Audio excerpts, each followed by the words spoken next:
আসসালামু আলাইকুম।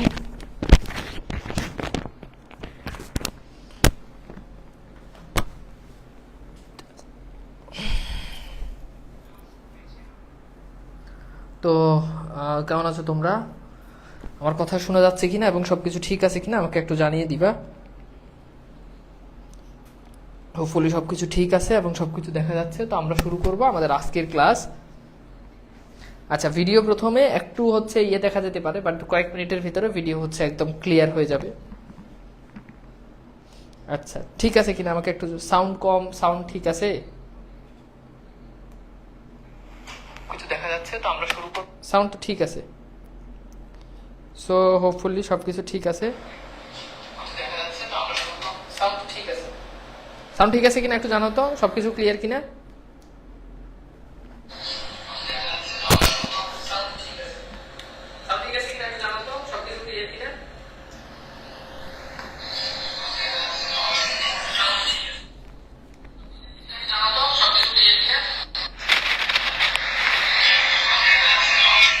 ওকে, সো আমরা শুরু করি তাহলে আমাদের আজকের ক্লাস। অ্যান্ড আমাদের সবকিছু দেখা যাচ্ছে এবং শোনা যাচ্ছে। আমরা আজকে বিলাসী এই যে গল্পটা রয়েছে, এই গল্পটা নিয়ে আমরা আজকের ক্লাসে হচ্ছে আলোচনা করব।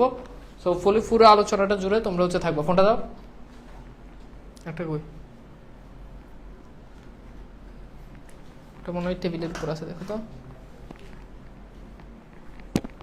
ঠিক আছে, আচ্ছা। তো আমরা শুরু করি তাহলে আজকের ক্লাস।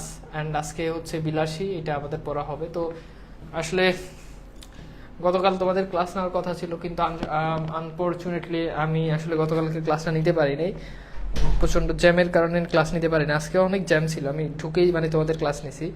আর আমার আজকে হচ্ছে কলেজ ছিল, আমি আজকে কলেজে ক্লাস নিছি। সো মানে কলেজে ব্যাচে কলেজ সব কিছু মিলাই ক্লাস নিতে নিতে আসলে অবস্থা খুবই খারাপ।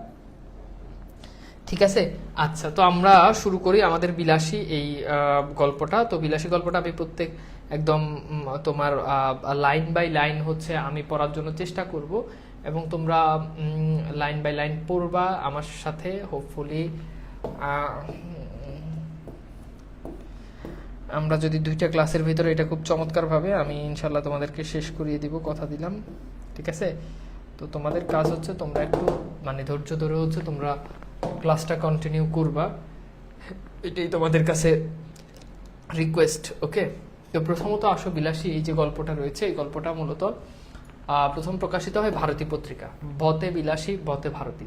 ঠিক আছে, আবার দেখো বতে বৈশাখ, বতে বিলাসী বতে ভারতী, আবার দেখো বতে বৈশাখ। তাহলে কোন পত্রিকায় প্রকাশিত হয় বলতো? উত্তর হচ্ছে ভারতী।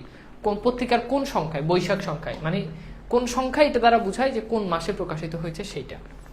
তো এই হচ্ছে আমাদের মোটামুটি মানে উৎস রিলেটেড কথাবার্তা। এইবার আমরা একটু এখানে মূল ভাব কি এটা আমরা আসলে জানি, এবং লেখক পরিচিতি কি এটা তোমাদেরকে সংক্ষেপে একটু দেখাই দিই, তাহলে তোমরা আশা করি পারবা। ঠিক আছে,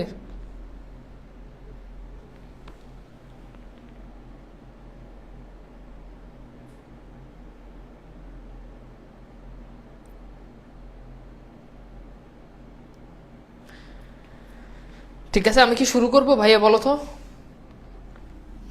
তোমরা একটু হেল্প করো, একটু বাইরের কমেন্ট না করে কাজের কমেন্ট করো, তাহলে দেখবা যে জীবনটা অনেক ইজি হবে। হ্যাঁ,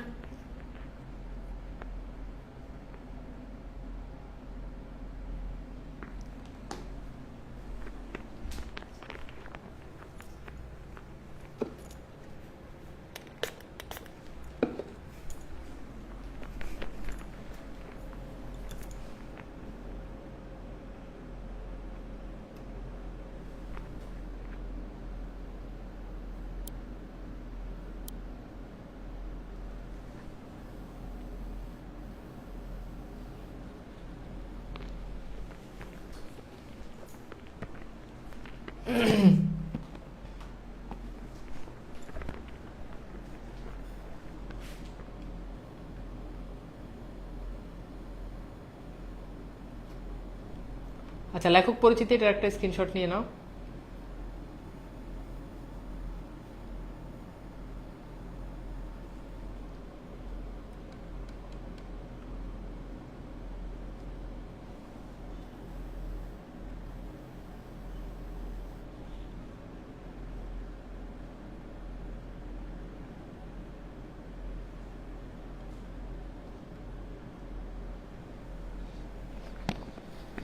ঠিক আছে, একটা স্ক্রিনশট নাও। ডান, একটা স্ক্রিনশট নিছো?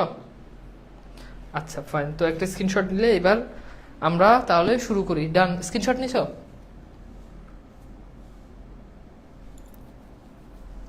আচ্ছা ঠিক আছে, তো এইবার আমরা একটু এখানে গুরুত্বপূর্ণ বিষয়গুলো যেগুলো সেগুলো একটু তোমাদেরকে দেখাই দিই। যে শরৎচন্দ্র চট্টোপাধ্যায় তিনি হচ্ছেন, তার উপাধি কি? এটা হচ্ছে অপরাজয় কথাশিল্পী, এটা পরীক্ষাতে প্রশ্ন আসে। তারপর হচ্ছে মন্দির গল্পের জন্য তিনি কুন্তলীন পুরস্কার পেয়েছেন, এটা পরীক্ষাতে প্রশ্ন আসে। প্রথম উপন্যাস কি? বড়দিদি।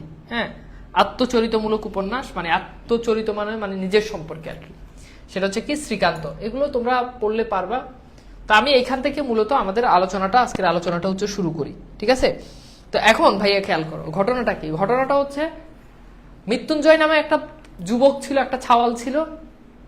এই ছেলে, গ্রামের মানুষজন তাকে সে একটা সাপুরে মেয়েকে বিয়ে করছে। তখন জাত প্রথায় মূলত এখানে আসলে প্রকাশ পেয়েছে।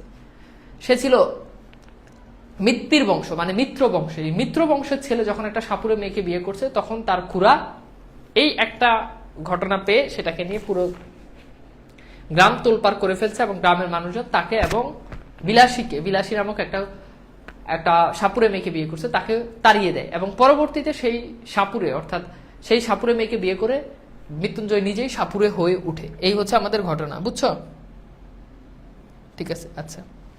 তো এখন ভারতীতে কেন দীর্ঘিকার? ভারতীতে দীর্ঘিকার কারণ পত্রিকার নামই এটা, যেই বানানটা যেভাবে প্রতিষ্ঠিত হয়েছে ওই বানানটা ওইভাবেই হবে, ঠিক আছে? সো ভারতী, এটা মানে এটা দ্বারা এটা পত্রিকা, দেশ, লেখক এদের নাম পরিবর্তন হয় না। তো আমরা তাহলে এখানে পড়ি। তো বলছে পাকা 2 ক্রোশ পথ হাঁটিয়া, মানে 2 ক্রোশ, 1 ক্রোশ মানে হচ্ছে 2 মাইলের বেশি, তার মানে 1 ক্রোশ 2 মাইলের বেশি, এরকম 2 ক্রোশ, ঠিক আছে? তাহলে 2 ক্রোশ মানে কি?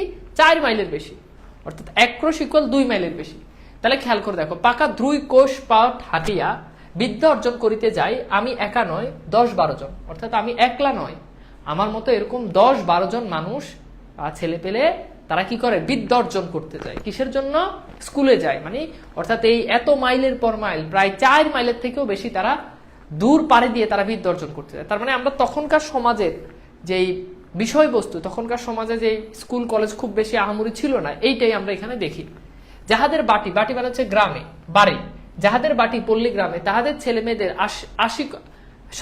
80 জনকে এমনই করিয়া বিদ্যা লাভ করতে হয়। অর্থাৎ যাদের বাড়ির পল্লী গ্রামে, তাদের 80 জন এত দূর পাড়ি দিয়ে তারা বিদ্যা অর্জন করতে যায়, স্কুলে যায়। ইহাতে লাভের অঙ্ক শেষ পর্যন্ত একেবারে শূন্য না পড়িলেও যাহা পড়ে তাহা হিসাব করিবার পক্ষে এই কয়টা কথা চিন্তা করিয়া দেখিলেই যথেষ্ট হইব যে, অর্থাৎ এটা আসলে লাভ হোক বা না হোক, এইটাতে কতটুকু লাভ হয় এটার জন্য আপনি এই কয়টা জিনিস চিন্তা করেন। কি? যে ছেলেদের সকাল 8টার মধ্যে বাহির হইয়া যাতায়াতে 4 ক্রোশ পথ ভাঙিতে হয়। তার মানে বুঝো 4 ক্রোশ মানে কি? 1 ক্রোশ মানে যদি হয় 2 মাইলের বেশি, তাহলে 4 ক্রোশ হবে কি বলতো? 8 মাইলের বেশি। তাহলে 4 ক্রোশ মানে 8 মাইল নয়, ঢের বেশি। ঢের বেশি মানে আরো বেশি, আরেকটু বেশি। বর্ষার দিনে যাহাদের মাথার মেঘের ও পায়ের নিচে 1 হাঁটু কাদা, এবং গ্রীষ্মের দিনে জলের বদলে কড়া সূর্য এবং কাদার বদলে ধূলির সাগর সাঁতার দিয়ে স্কুল ঘর করিতে হয়। অর্থাৎ বর্ষাতে প্রচন্ড বর্ষার মধ্যে তারা স্কুলে যেতে হয়, কাদা থাকে। এবং যখন গ্রীষ্মকাল আসে তখন কড়া সূর্যের একদম হিট, এই হিটের মধ্যে দিয়ে তাদেরকে কি করে? তারা স্কুলে তাদেরকে যেতে হয়। মা সরস্বতী খুশি হইয়া তাদের বর দিবেন কি? মা সরস্বতী হচ্ছে বিদ্যার দেবী। বিদ্যার দেবী সরস্বতী তাদেরকে বর মানে হচ্ছে কি? আশীর্বাদ। তাদেরকে কি আশীর্বাদ দিবেন? তাহাদের যন্ত্রণা দেখিয়া কোথায় তিনি মুখ লুকাইবেন ভাবিয়া পান না। অর্থাৎ তাদের এই অত্যাচার, তাদের এই নির্যাতন দেখে, মানে তাদের যে কাহিনী, তারা যা যা করে, এটা দেখে মা সরস্বতীর লজ্জায় মুখ লুকাবেন কোথায়? এটাই তিনি মুখ লুকাবেন, জায়গা খুঁজে পান না। আর তিনি কি আশীর্বাদ করবেন, বুঝতে পারছো? তাহলে প্রথম প্যারাটা কি বুঝতে পারছো? সুচেতনা বা এগুলো, যাতে বাটি মানে হচ্ছে বাড়ি, সুচেতনা, পদ্মা, এগুলো হচ্ছে 26 ব্যাচের জন্য। 25 ব্যাচের মানে শর্ট সিলেবাসের যে টপিকগুলো আছে তারা সেগুলো করবে, দরকার হলে তারা বাকিগুলো করবে, না করবে না। এইটা কি বুঝছো? আমাকে একটু বলো তো, কারো কি কোনো প্রবলেম আছে? তাহলে এখানে আমরা যেটা বুঝলাম, এখানে আসলে দেখলাম যে অনেক দূর পাড়ি দিয়ে তারা আসলে স্কুল করতে যায়, অনেক দূর পাড়ি দিয়ে তারা আসলে স্কুল করতে যায়, অনেক দূর পাড়ি দিয়ে তারা বিদ্যা অর্জন করতে যায়। কিন্তু তারা বিদ্যা অর্জন করতে যেতে যেতে তারা এমন কিছু কাজ করে যেটা দেখে মা সরস্বতী তাদেরকে আশীর্বাদ দেওয়ার বদলে তিনি লজ্জায় মুখ লুকাবেন কোথায়, এটা তিনি ভেবে পান না। তো এখানে একটা প্রশ্ন আসে যে বিলাসী গল্পে বর্ণিত যাদের বাড়ি পল্লী গ্রামে শতকরা কত ভাগকে বিদ্যা অর্জন করতে দীর্ঘ দূরত্ব অতিক্রম করতে হয়? 30 ভাগকে, 60 ভাগকে, 80 ভাগকে, 100 ভাগকে? বলো তো, প্রশ্নটা সলভ করো তো। যে প্রশ্নগুলো আমি বলবো এগুলো পরীক্ষাতে হুবহু দেখবা যে কমন চলে আসবে। আমার ক্লাসের একটা বৈশিষ্ট্য হচ্ছে আমি অনেক বেশি প্রশ্ন ক্লাসে সলভ করে দেখি। তাহলে উত্তর হচ্ছে কি 80 ভাগ। Very good. তারপর এই কৃতবিদ্য মানে হচ্ছে অর্জিত বিদ্যা, মানে যে বিদ্যা তারা অর্জন করেছে। কৃতবিদ্যা শিশুর দল বড় হইয়া একদিন গ্রামে বসুন না, ক্ষুধার জ্বালায় অন্যত্র যান। অর্থাৎ তারা বড় হয়ে তারা একদিন গ্রামে বসুক, তারা গ্রামে না দিয়ে তারা অন্যত্র চলে যান। তাদের 4 ক্রোশ হাঁটা বিদ্যার তেজ আত্মপ্রকাশ করিবেই করিবে। কেহু বললেই শুনিয়াছি, আচ্ছা যাদের ক্ষুধার জ্বালা অর্থাৎ যারা খেতে পায় না তাদের কথা না হয় ধরিলাম, কিন্তু মানে তাদের কথা না হয় ধরলাম না, যে যারা খানা পায় না তারা গ্রামে কি করবে, এই জন্য তারা শহরে চলে যায়। কিন্তু যাহাদের এই জ্বালা নাই, এই জ্বালা মানে কি, যাদের খানার জ্বালা নাই, ক্ষুধার জ্বালা নাই, তেমন সব ভদ্রলোক বা কি সুখে গ্রাম ছাড়িয়া পালায়ন করে। অর্থাৎ দেখবা যারা একটু গ্রামে পড়াশোনা করে সবাই শহরে চলে যায়। তাহলে যারা খানা পায় না গ্রামে, তারা না হয় শহরে খাওয়ার জন্য গেল, জীবিকার জন্য গেল। কিন্তু গ্রামে যাদের খাবার আছে, গ্রামে যাদের অবস্থা ভালো, তারা কেন শহরে পালায়ন করে? তারা বাস করিতে থাকলে তো পল্লীর এই দুর্দশা হয় না। অর্থাৎ তারা যদি গ্রামে, সবাই শিক্ষিত মানুষরা সবাই যদি গ্রামে থাকে, তাহলে কি গ্রামের অবস্থা এত খারাপ হয় না? সবাই শহরে চলে যায়। ম্যালেরিয়ার কথা না হয় নাই পড়িলাম, অর্থাৎ তখন ম্যালেরিয়া খুব তীব্র পরিমাণে ম্যালেরিয়া ছিল, অনেক বেশি ম্যালেরিয়া, মানে গ্রামের পর গ্রাম মানুষ মারা যেত ম্যালেরিয়াতে। সে যাক, কিন্তু ওই 4 ক্রোশ হাঁটার জ্বালা যে কত ভদ্রলোক যে ছেলেপুলে লইয়া গ্রাম হইয়া শহরে পালায়ন করে তার সংখ্যা নাই। অর্থাৎ সে কথা বাদই দিলাম, ম্যালেরিয়ার কথা বাদ। কিন্তু এই যে 4 ক্রোশ অর্থাৎ 8 মাইলের বেশি পথ পাড়ি দিয়ে তারা যে স্কুলে যায়, স্কুল করতে যে যায়, এই যে এই যন্ত্রণার কারণে অধিকাংশ বাপমা ছেলে মেয়ে নিয়ে তারা শহরে চলে যায়। বুঝছো? আচ্ছা, এরপর দেখো বিলাসী গল্পে ভদ্রলোকদের শহর ছেড়ে, এটা পরের প্রশ্ন, আমরা একটু এখানে যাই। তারপরে একদিন ছেলেপুলের পড়াও শেষ হয় বটে, অর্থাৎ একদিন ছেলে মেয়েদের তাদের পড়াও শেষ হয়, কিন্তু শহরের সুযোগ সুবিধা রুচি লইয়া আর তাদের গ্রামে ফিরিয়ে আসা চলে না। অর্থাৎ একদিন তারা কি করে, একদিন তারা এই যে তারপরে তারা একদিন ছেলেপুলে লইয়া তখন তারা শহরের মুখ আর দেখে না, মানে শহরেই থেকে যায় পড়ার জন্য, কিন্তু পরে আর গ্রামে কামব্যাক করে না, তারা শহরেই থেকে যায়। কেন? যে শহরের সুযোগ সুবিধা রুচি লইয়া তারা আর আসে না। কিন্তু থাকে সকল বাজে কথা, স্কুলে যাই 2 ক্রোশের মধ্যে এমন আরো 2-3 খানি গ্রাম পার হইতে হয়। অর্থাৎ স্কুলে এত দূরে যে মাঝখানে আরো 2-3টা গ্রাম পার হয়ে যেতে হয়। কার বাগানে আম পাকিতে শুরু করিয়াছে, কোন বনে বইছি ফল, বইছি মানে বড়ই ফল। তো তারা যখন স্কুলে যায় তখন তারা এটা দেখে যে কার বাগানে আম পাকতে শুরু করছে, কোন বনে বইছি ফল অপর্যাপ্ত ফলিয়াছে, অর্থাৎ কোন বনে বইছি মানে বড়ই ফল পাকতেছে, কার গাছে কাঁঠাল পাকিল, কার মর্দমান রম্বার কাদি মানে কলার ছড়া, রম্বার কাদি মানে কি কলার ছড়া, কার মর্তমান রম্বার কাদি কাটিয়া লইবার অপেক্ষা মাত্র। অর্থাৎ আমরা যখন ছোটবেলা আমরা যখন স্কুলে গেছি, আমরা না মানে তোমরা যখন স্কুলে গেছো, আমি না, তো তোমরা অনেক সময় দেখবা যে রাস্তা দিয়ে যাওয়ার সময় মানুষের গাছের ফল পেরে খেয়ে ফেলছো, মানুষের কোনো জিনিস ঢিল দিয়ে আম খেয়ে ফেলছো, তাই না, বড়ই খেয়ে ফেলছো। তো এরকম ওই ছেলেরা এত দূরে যায় এত কষ্ট করে, কিন্তু তাদের আসলে টার্গেট থাকে যে মানুষের কার ঘর থেকে কি চুরি করবে, কার গাছ থেকে, কার কানাচ্ছে ঝোপের মধ্যে আনারসের গায়ে রং ধরিতেছে, অর্থাৎ রং ধরিতেছে মানে কার ঝোপের মধ্যে আনারস পাকতেছে, আনারস, কার পুকুর পাড়ে খেজুরের মেথি, খেজুরের মাটি মেথি ওই খেজুরের ছড়া, দেখো না, খেজুরের ছড়া কাটিয়া ধরিয়া খাইলে ধরা পড়িবার সম্ভাবনা অল্প। অর্থাৎ এই কাজগুলো কোথায় করলে ধরা পড়ার সম্ভাবনা অল্প, এগুলোই তারা ভাবে। এইসব খাবার লইতে সময় যায়, কিন্তু আসল যে বিদ্যা, অর্থাৎ এইগুলো করতে করতে তাদের সময় যায়, কিন্তু আসল প্রকৃত যে শিক্ষা, কামসাটকার রাজধানীর নাম কি, মানে কামসাটকার রাজধানীর নাম কি, কোন একটা জায়গা কোন একটা দেশে সেটার রাজধানীর নাম কি সেটা তারা জানে না।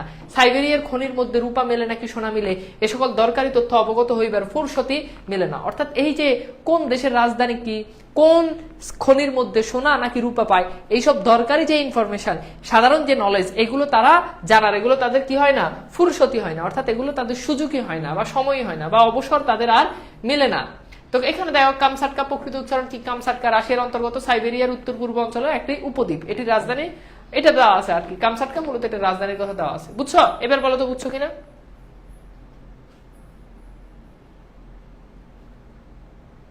বুঝছো ভাইয়া, কথা কি বুঝতে পারছো? এগুলো তোমরা অনেকেই করছো এই গল্প, ঠিক আছে? আচ্ছা, এরপর দেখো যৌনিক পল্লী বালকেরা ডায়েরি হইতে নকল, তার আসল নামটা কাহার জানিবার প্রয়োজন নাই, নিষেধ নাই, ডাক নামটা না হয় ধরুন নেড়া, মানে যে পল্লী গ্রামের ডায়েরি হইতে, এখানে তার কথাই বলছে যে আসল মানে যে এই গল্পটা বর্ণনা করতেছে তার নামটা হচ্ছে কি ন্যাড়া, তার নামটা ন্যাড়া। এটা মনে হয় তোমাদের বইতে এই লাইনটা মনে হয় দেওয়া নাই, থাকলেও থাকতে পারে। দেখো, কাজেই এক্সামিনের সময়, এক্সামিন মানে হচ্ছে এক্সাম, এক্সামের সময় এডেন, এডেন কি? এডেন হচ্ছে আরবদের লবণ উৎপাদনের সমুদ্র বন্দর। এডেন কি জিজ্ঞেস করিলে তারা বলে ফার্সিয়ার রাজধানী, ফার্সিয়া মানে হচ্ছে ইরান। অর্থাৎ এডেন হচ্ছে একটা সমুদ্র বন্দর, কিন্তু তাদেরকে পরীক্ষার হলে যদি বলে যে এডেন কি, তারা বলে যে এডেন হচ্ছে ইরানের বন্দর। কথা বুঝছো? হুমায়ুনের বাপের নাম জানিতে চাইলে তারা লিখে দিয়ে আসে তোগলক খা, মানে সব উল্টা পাল্টা লিখে দিয়ে আসে, মনে যা চায়। হুমায়ুনের বাপের নাম লিখে দিয়ে আসে কি? তোগলক খা। আজ 40-এর কোঠা পার হইয়াও দেখি এ সকল বিষয় ধারণা প্রায় একই রকম। তারপরে প্রমোশনের দিন, প্রমোশন মানে হচ্ছে কি? যেদিন ফলাফল দেয়, রেজাল্ট দেয়। মুখ ভার করিয়া বাড়ি ফিরিয়া আসিয়া কখনো বা দল বাঁধিয়া মতলব করে মাস্টারকে ঠেঙানো উচিত। অর্থাৎ তখন তারা যখন দেখে যে পরীক্ষায় খারাপ রেজাল্ট, তখন তারা প্ল্যানিং করে যে এই মাস্টারকে ঠেঙানো উচিত। এগুলো হয় গ্রামে, দেখবে যে অনেক টিচাররা রেজাল্ট খারাপ করলে বলে যে প্রাইভেট পড়ি না, তাই রেজাল্ট খারাপ করে দিছে। শহরেও হয়। এবং তারপর কি করে? 10-12 জন মিলে টিচাররা কি করে? পিছন দিক থেকে আক্রমণ করে, তাই না? মুখোশ বাইদা শিক্ষকরা মারে। তোমরা আবার স্যারদেরকে নিয়ে তোমরা যে কি কাহিনী করো, এক একটা স্যারের নিকনেম দেয়, এক একটা স্যারের নিকনেম এক একটা দেয়। এই স্যারের নাম ওইটা, এই স্যারের নাম ওইটা। স্যার যদি একদিন যদি ক্লাসে একটু গরম দেখায়, কবে আজকে স্যারের বললো আজকে হয় নাই, মানে হয় না, মানে মিলে নাই আর কি। হ্যাঁ, বনিবনা হয় নাই, ঝগড়া হয়েছে। কথা বুঝছো? তো এই হচ্ছে কি, তারা কি করে? প্ল্যানিং করে যে মাস্টারকে ঠেঙা। আমাদেরকে তো অনলাইনে পড়ায়, আমাদেরকে চাইলেও ঠেঙাইতে পারবে না, বুঝছো? আর আমরা তো প্রেশারে দিতে পারি না। অনলাইনে পড়াই, যারা পড়তে চায় তারা পড়ে। কিন্তু কলেজে, আমার কলেজে আজকে আমি এক্সাম নিছি, এক্সাম আজকে প্রয়োগ অপপ্রয়োগের উপর এক্সাম হয়েছে। একদম মানে এদিক থেকে এদিকে তাকাইলে, এক্সামে এদিক থেকে এদিকে তাকাইলে দাঁড় করে রাখি মেয়েদেরকে, একদম কান ধরে দাঁড় করে রাখি। তারপর এক্সাম যারা ফেল করে ওদেরকে 100 টাকা জরিমানা, মানে প্রতি 100 টাকা। মানে এই টাকা আমি জানি না, কলেজের ফান্ডে চলে যায়, বাট আমি নেই না আর কি। তো এখন ব্যাপারটা হলো কি, তো এগুলো আসলে অফলাইনে করা যায়। এখন তোমাদেরকে তো চাইলে এটা করতে পারে না। এখন আবার বলিও না যে ভাই আপনার কলেজে কোনো নিকনেম আছে কিনা। আশা করি নাই, বুঝছো? আশা করি নাই, কারণ আসলে আমি আর থাকলেই বাকি, আমি জানি না যে তারা আসলে কি নিকনেম দিছে না কি, আমি জানি না। দিলেও দিতে পারে, কারণ আমরাও দিয়ে আসছি। মানে আমরা বলতে আমি দিই না আর কি, তোমরা হয়তো দিছো, তো আমাকেও দিতে পারে, জানি না। এগুলো পোলাপাইন দেয় আর কি। তো যাই হোক, তো এখন আসলে ভয় থাকি, বুঝছো? কখন তো যোগ খারাপ, কখন পোলাপাইন ঠেকানো যাই, গাড়ি থেকে নামে কলেজে ঢুকি, কলেজ থেকে বাইরে আবার গাড়িতে উঠে যায়, দুনিয়া খারাপ, বুঝছো? তো এখানে সেই জিনিসটাই বললো আর কি। তারপর বলো, অমন বিশ্রী স্কুলে পরিবার মানে ছাড়িয়ে দেওয়াই কর্তব্য, যে খারাপ স্কুলে। আমি আজকে যা পড়াইছি, আজকে আমি টু বি অনেস্ট, এটার উপর আজকে আমি দিনে 4টা ক্লাস নিছি, মানে সেম জিনিস আজকে দিনে 4টা ক্লাসে পড়াইছি, আবার তোমাদেরকে এসে পড়াইতেছি, বুঝছো? তো জন্য মানে এগুলো আসলে মানে পড়াইতে পড়াইতে হয় কি, যে দেখবে অনেক ভালো টিচার। এই জন্য আমি পার্সোনালি আমি সাজেস্ট করি, যে কোনো পড়ানো যারা অফলাইনে পড়ায় তারা মাস্ট, তারা ভালো টিচার। মানে যারা অনেক বেশি আগে অফলাইনে পড়াইছে কিংবা রানিং অফলাইনে পড়ায়, ওরা খুব ভালো টিচার। একদম সিম্পল বিষয়, তুমি দেখবা যে টিচারের কাছে তুমি পড়বা, ওই টিচার দেখবা যে যদি অনলাইন দিয়েই তার যাত্রা শুরু, মানে অনলাইনের আগে খুব একটা অফলাইনেও পড়ায় নাই, হঠাৎ করে অনলাইনে আসছে, ওই টিচার দেখবা যে কখনোই ভালো পড়ায় না, কখনোই ভালো পড়ায় না। এটা তুমি একদম লিখে নাও, ওই টিচার কখনোই ভালো পড়ায় না। অফলাইনে যারা পড়ায়, মানে অফলাইন দিয়ে যাদের আসলে যাত্রা, বা অফলাইনে যারা দীর্ঘদিন পড়াইছে বা রানিং পড়াচ্ছে, ওরা দেখবা যে খুব ভালো। কারণ অনলাইনে ধরো 1000 স্টুডেন্টের ক্লাস কিন্তু একটা, ধরো বিলাসী যে টিচার শুধু অনলাইনে পড়ায়, মানে আমি কাউকে উদ্দেশ্য করেও বলছি না, মানে কাউকে ছোট করার জন্য বলছি না, আমি জাস্ট বাস্তবতাটা তুলে ধরছি। ধরো যেই টিচার অনলাইনে পড়ায়, সে তার হয়তো বছরের কোর্স আছে 3টা, ধরো সাপোজ 3টা কোর্সে সে 3টা বিলাসী, সে পুরো মানে নর্মালি তুমি চিন্তা করলে তুমি বুঝবা। ধরো একজন টিচার তার মানে অনলাইনে ধরো কোর্স আসে 3টা, বা ধরো 5টাই কোর্স আসে। 5টা কোর্স আসলে বিলাসী গল্প সে কয়বার পড়ায়? বছরে সে 5বার পড়ায়, তাই না? আর যা অফলাইনে পড়ায়, তুমি দেখবে যে সে ধরো তার যদি 300 পোলাপাইন হয়, 300 পোলাপাইনে তার ব্যাচ হবে 8টা 10টা, 8টা 10টাতে সে 8টা 10টা পড়ায়। সে দেখা গেছে প্রতি মাসে একটা গল্প তার 3-4 বার করে পড়া হইতেছে। বছরে দেখা গেল যে তার একটা জিনিস, আমি যে একটা টপিক বছরে কতবার পড়ায় আমার এটা হিসাবই নাই। আমি অনেক সময় ক্লাস নেই, তোমরা বলো না ভাই আস্তে স্পিড কমান, কারণ ব্যাপারটা হচ্ছে আমি তো এটা পড়াইতে আমার এটা মুখস্থ ঠোঁটস্থ, আমি হাফেজ হয়ে গেছি।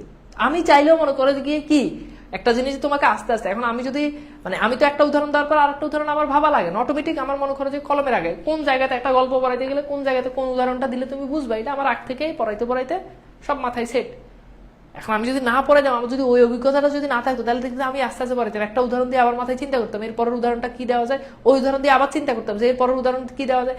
আমার তো সেটা লাগে না। কথা বুঝছো? বুঝছো কি নিজের প্রশংসা নিজে করে ফেলছি, তাই না? কি বলবো বলো, আসলে বাস্তবতা তুলে ধরতে গেলেই তোমরা মনে করো যে আমি নিজের প্রশংসা নিজে করতেছি। আমি খুবই হতাশ। আচ্ছা এইবার দেখো, নেরা পরীক্ষার উত্তরপত্র হুমায়ুনের পিতার নাম কি লেখে? এটা অনেকবার পরীক্ষাতে আসছে।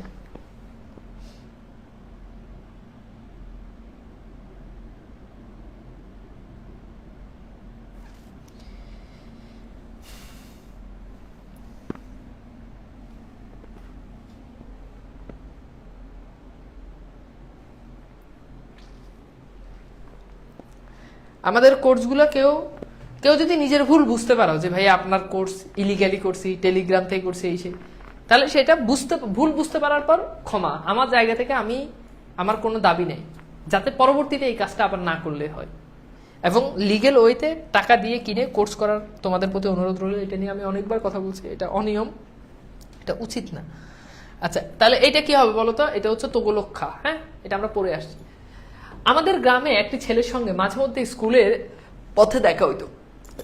অর্থাৎ গ্রামে যাওয়ার সময় মাঝে মধ্যে একটা ছেলের সাথে স্কুলে যাওয়ার পথে দেখা হতো। তার নাম ছিল মৃত্যুঞ্জয়। মৃত্যুঞ্জয় শব্দের অর্থ পরীক্ষাতে প্রশ্ন আসে, যে মৃত্যুকে জয় করেছে। আবার বলছি, মৃত্যুঞ্জয় শব্দের অর্থ যে মৃত্যুকে জয় করেছে। ঠিক আছে? আচ্ছা এরপর দেখো, এরপর হচ্ছে কি, মাঝে মাঝে স্কুলের পথে, হ্যাঁ মাঝে মাঝে স্কুলের পথে দেখা হইতো। তার নাম ছিল মৃত্যুঞ্জয়, আমাদের চেয়ে বয়স অনেক বড়, অর্থাৎ সে আমাদের থেকে বয়স অনেক বড় ছিল। থার্ড ক্লাসে পড়তো, মানে থার্ড ক্লাসে পড়তো, অর্থাৎ সে অষ্টম শ্রেণীতে পড়তো। থার্ড ক্লাস, তার মানে তখনকার সময় থার্ড ক্লাস মানে কি বুঝতে পারতেছো? অষ্টম শ্রেণী। তার মানে ফার্স্ট ক্লাস মানে কি? দশম শ্রেণী। আর সেকেন্ড ক্লাস মানে কি? নবম শ্রেণী। কথা বুঝছো? এটা হচ্ছে হিসাব। তাহলে থার্ড ক্লাস মানে কি? অষ্টম শ্রেণী। কবে যে প্রথম থার্ড ক্লাসে উঠিয়েছিল এ খবর আমরা কেউই জানতাম না। অর্থাৎ সে যে কবে থার্ড ক্লাসে উঠছে এটা আমরা কেউই জানি না। সম্ভবত তাহা প্রত্নতাত্ত্বিকের গবেষণার বিষয়। প্রত্নতাত্ত্বিক হচ্ছে যারা প্রাচীন বিষয় নিয়ে গবেষণা করে, অর্থাৎ আদুবাই বলে না, আদুবাই সারা জীবন একই ক্লাসে থাকে, এরকম। আমরা কিন্তু তাহার ওই থার্ড ক্লাসটাই চিরকাল দেখিয়ে আসিয়াছি। তাহার ফোর্থ ক্লাসে পরিবার ইতিহাসও কখনো শুনি নাই, সেকেন্ড ক্লাসে উঠার খবরও কখনো শুনি না। অর্থাৎ ফোর্থ ক্লাস মানে বুঝতে পারতেছে যে সপ্তম শ্রেণী। কখন যে সে সপ্তম শ্রেণীতে পড়ছে এটাও আমরা জানি না, কখন যে সে নবম শ্রেণীতে উঠবে অর্থাৎ সেকেন্ড ক্লাস এটাও আমরা জানি না। মৃত্যুঞ্জয়ের বাপ মা ভাই বোন কেউই ছিল না। ছিল গ্রামের মধ্যে একটা প্রকাণ্ড আম কাঁঠালের বাগান। প্রকাণ্ড মানে হচ্ছে বড়, আর তার মধ্যে একটা পোড়ো বাড়ি। এই পোড়ো বাড়ি মানে হচ্ছে অব্যবহৃত, প্রাচীন, পড়ে থাকে এমন, অব্যবহৃত। আর ছিল একটা জ্ঞাতি খুড়া। জ্ঞাতি মানে হচ্ছে বংশের, অর্থাৎ একই বংশের, খুড়া মানে হচ্ছে চাচা, একই বংশের তার চাচা ছিল। তাহলে মৃত্যুঞ্জয়ের কি ছিল? মৃত্যুঞ্জয় ছিল একটা প্রকাণ্ড আম কাঁঠালের বাগান, আর ছিল একটা পোড়ো বাড়ি, অর্থাৎ যে বাড়ি পোড়ো অব্যবহৃত থাকা, আর একটা জ্ঞাতি খুড়া ছিল। এটা ছাড়া আসলে তার কিছুই ছিল না। ঠিক আছে, বুঝছো? ঠিক আছে, কথা কি বুঝছো না বুঝো নাই? আচ্ছা, মৃত্যুঞ্জয় মৃত্যুকে জয় করে, কিন্তু আসলে পরবর্তী দেখা যায় সে নিজেই মারা যায়। আচ্ছা এইবার আমাকে একটু দেখো তো, বিলাসী গল্পে মৃত্যুঞ্জয় কোন ক্লাসে পড়তো? খুব ইম্পর্টেন্ট একটা প্রশ্ন।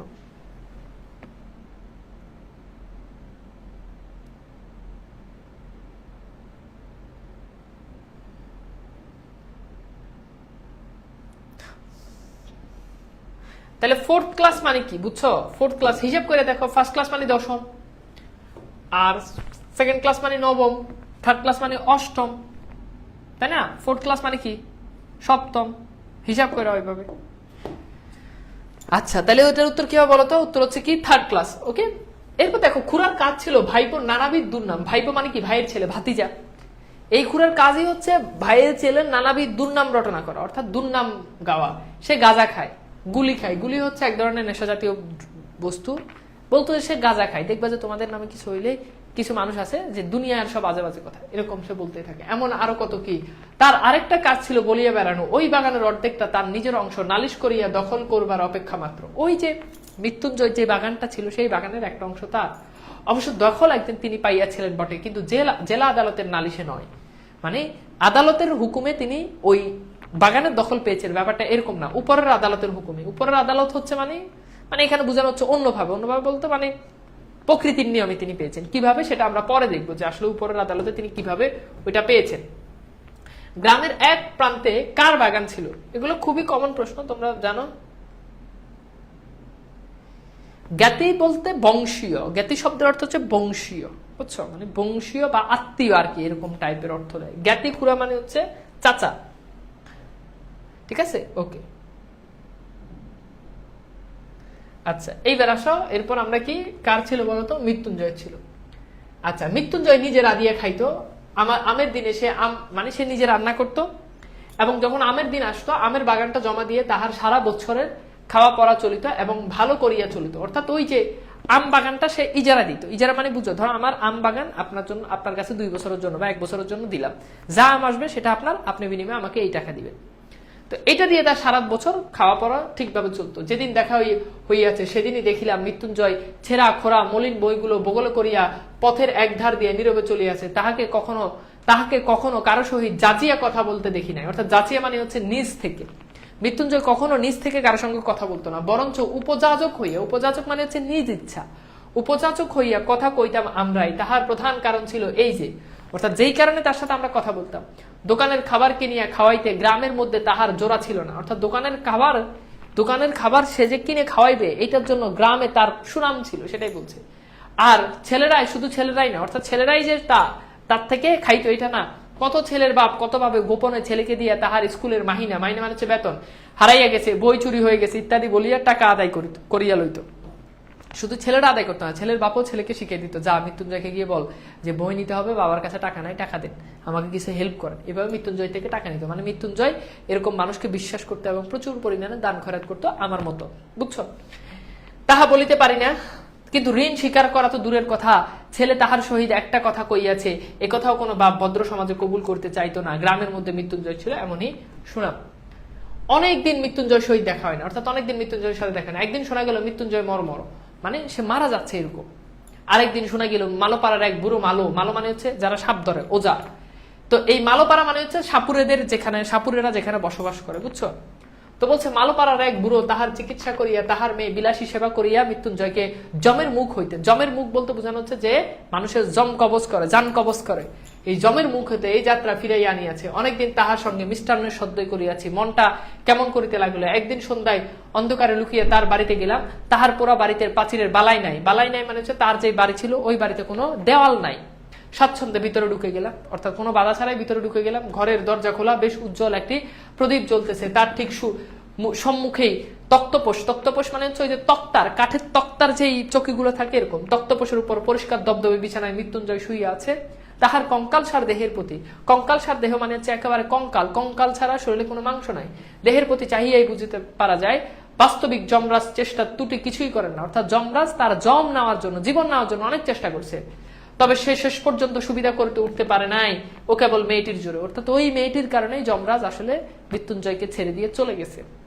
বুঝছো কিনা ভাইয়া বলো তো? বুঝছো? বালাই মানে কি? মানে বালাই, প্রাচীরের বালাই মানে হচ্ছে প্রাচীরের দেওয়াল নাই, বুঝছো, মানে প্রাচীরের বালাই নাই, মানে বালাই মানে দেওয়াল না। মানুষ বলে না যে এই কথা বলার কোনো বালাই নাই, মানে প্রাচীরের বালাই নাই, মানে প্রাচীর নাই আর কি। বালাই শব্দের অর্থ দেওয়াল না। যেমন মানুষ বলে না যে রোগ বালাই, ঠিক আছে, তো ওইখান থেকে আসছে। যেমন তার সম্মান দেওয়ার কোনো বালাই নাই, মানে সে সম্মান দেওয়ার কোনো নামগন্ধই নাই, এটাই বলছে। মানে প্রাচীরের কোনো নামগন্ধই নাই, মোটেই প্রাচীর নাই, বুঝছো।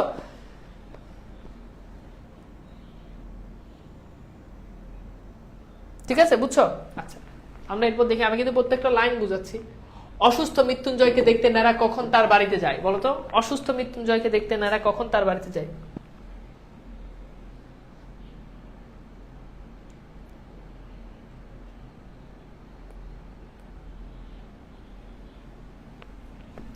মানে মৃত্যুঞ্জয় তার ইয়েটা ওইটার মাইনে দিয়ে, ওইটা মানে ওই টাকা দিয়ে, ওখান থেকে যে টাকা উঠতো বা আম বিক্রি করে বা আম ইজারা দিয়ে, যেভাবেই হোক ওই বাগানটা থেকে সে ভালো অর্থ পায়, এটাই বুঝিয়েছে আর কি। আচ্ছা, তাহলে এটার উত্তর কি হবে বলতো? কখন গেছে বলতো? ভেরি গুড, উত্তর হচ্ছে সন্ধ্যায় গিয়েছে। হ্যাঁ, সে শিয়ারে বসিয়া পাখার বাতাস করিতেছিল। অর্থাৎ ওই যে মেয়ে ছিল সে বিলাসী, সে শিয়ার মানে হচ্ছে কি মাথা, অর্থাৎ মাথার কাছে বসে বাতাস করতেছে। আকস্মাৎ মানুষ দেখিয়া চমকে উঠিয়া দাঁড়াইল, অর্থাৎ হঠাৎ করে মানুষ দেখে সে একেবারে চমকে উঠল।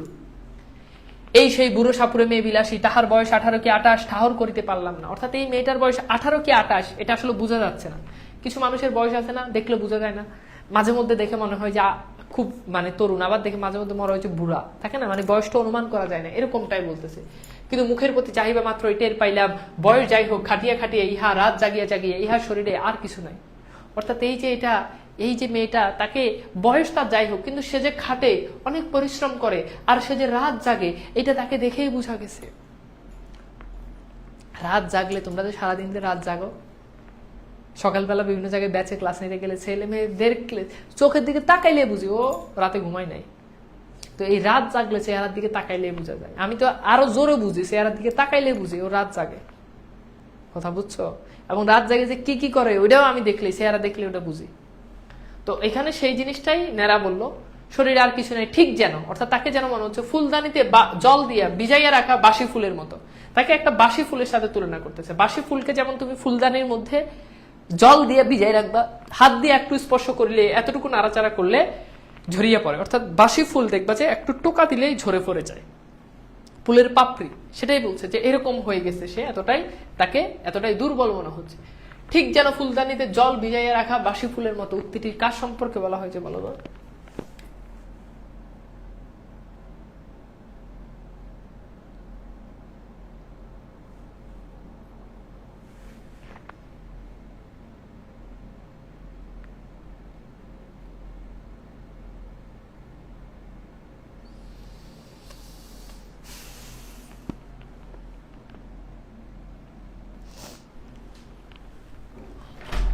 এই তন্ময়, এক কাপ চা দিতে বলো তো।